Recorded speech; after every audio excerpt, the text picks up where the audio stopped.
Welcome to Garden Wise Adventures. My name is Malie, and today we're going to start something I've never done before, and that is to take sweet potatoes that I've grown. These are some of my sweet potatoes from last year, and we're going to try growing slips for this coming season. Now, this is something new. I've never done it before, so I'm hoping for input from people who've done this in the past.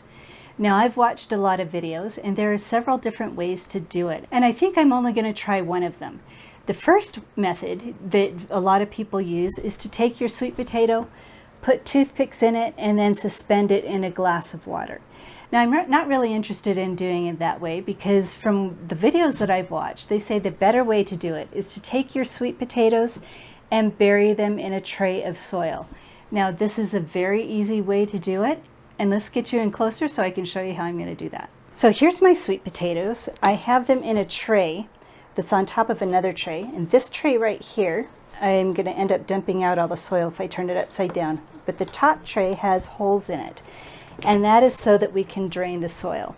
This is just regular potting soil that's nice and moist.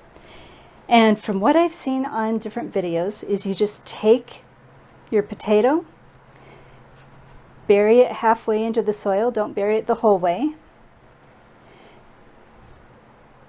I'm going to do that with each one of these potatoes. Now, I've heard that the trick to get these to sprout is to keep these sweet potatoes very warm and very humid, and keep the soil moist. Not extremely wet because they'll rot, but to keep it moist and to keep it warm. Now, to keep the humidity up, I'm going to see if I can get one of my humidity domes over the top of this. Now, this is one of my deeper humidity domes, and it looks like it fits just perfect. Now I'm going to show you exactly where I'm going to put this to keep it warm.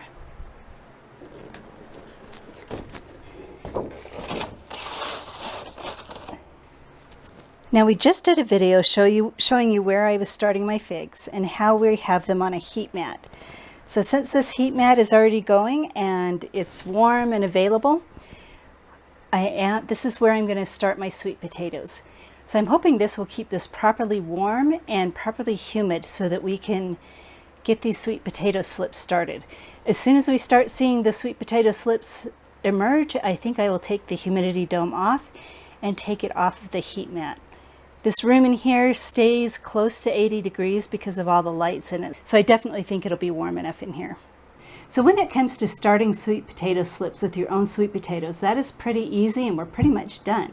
But I wanted to cover a few things with you about sweet potatoes that I've learned. Now, as I said, I'm not an expert, but I want to be able to talk to you a little bit about the different types of sweet potatoes and what you need to look for. Now, I live in zone 6/7 in Utah. This year's winter is looking more like a zone 6 than a zone 7. And I need to be very careful on the sweet potatoes that I purchase. The first date that I should even think about being able to plant my sweet potatoes outside is probably the first week in June. Sweet potatoes cannot tolerate any cold temperatures at all, and through the end of May we can end up getting freezes. You don't want it to get below 50 degrees, and you want the soil really warm when you plant your sweet potato slips. Another thing you need to think about is size. Do you have the size for long vining sweet potatoes? So there are sweet potatoes for every different kind of climate. There are some sweet potatoes that are ready earlier in the season, some mid-season, and some that take really long seasons. Now, I would not choose a sweet potato that takes a long season to ripen because I don't have a long season. My first frost date is usually the second week in October, but we can have it as early as mid-September. So you're going to want to get sweet potatoes that ripen in the time frame that your climate allows. So how do you know if the sweet potato that you're going to go purchase at the grocery store or at your Whole Foods market or wherever you purchase is going to be an early ripener or a mid-season or a late season ripener? And the problem is you probably won't know, but I did find a really excellent resource, and it's called Sandhill Preservation Company. Now, let me put that up on the screen and show you. So here's Sandhill Preservation Company, and if you look, they sell several different things, but let's look at the sweet potatoes first. So there's several different options to look at. Now there's the ordering information. Now, one thing you need to know about Sandhill Preservation Company is they seem to be pretty old school, and you need to print out their order form, fill it out, and mail it to them. They don't allow you to order online or over the phone.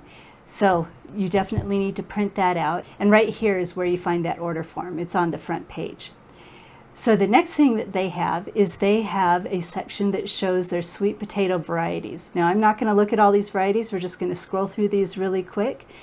But there's an excellent list of all the varieties that they grow, and they grow a huge amount. So chances are, if there's a variety you want to grow, they'll have information on it. And they will tell you if it's early or if it's bush, semi-bush, or vining. They'll tell you if it's a mid-season or a late-season sweet potato. So you can go on there and look at their sweet potato varieties and get a lot of information for that. Now, another thing that they have listed that is very, very helpful is their growing information and what you can do with their slips after you purchase them. Now, I purchased slips from them last year, and I did not read their information, and I did the one thing they said not to do. I potted up the sweet potato slips for a couple of weeks to let them root out, and then planted them in my garden. Now, I did that with some of them. The other ones that I put in just before we hit 100-degree temperatures. So I lost a lot of those sweet potatoes, and we didn't get a huge yield, but we did get some really big sweet potatoes, and here's a picture of one of them.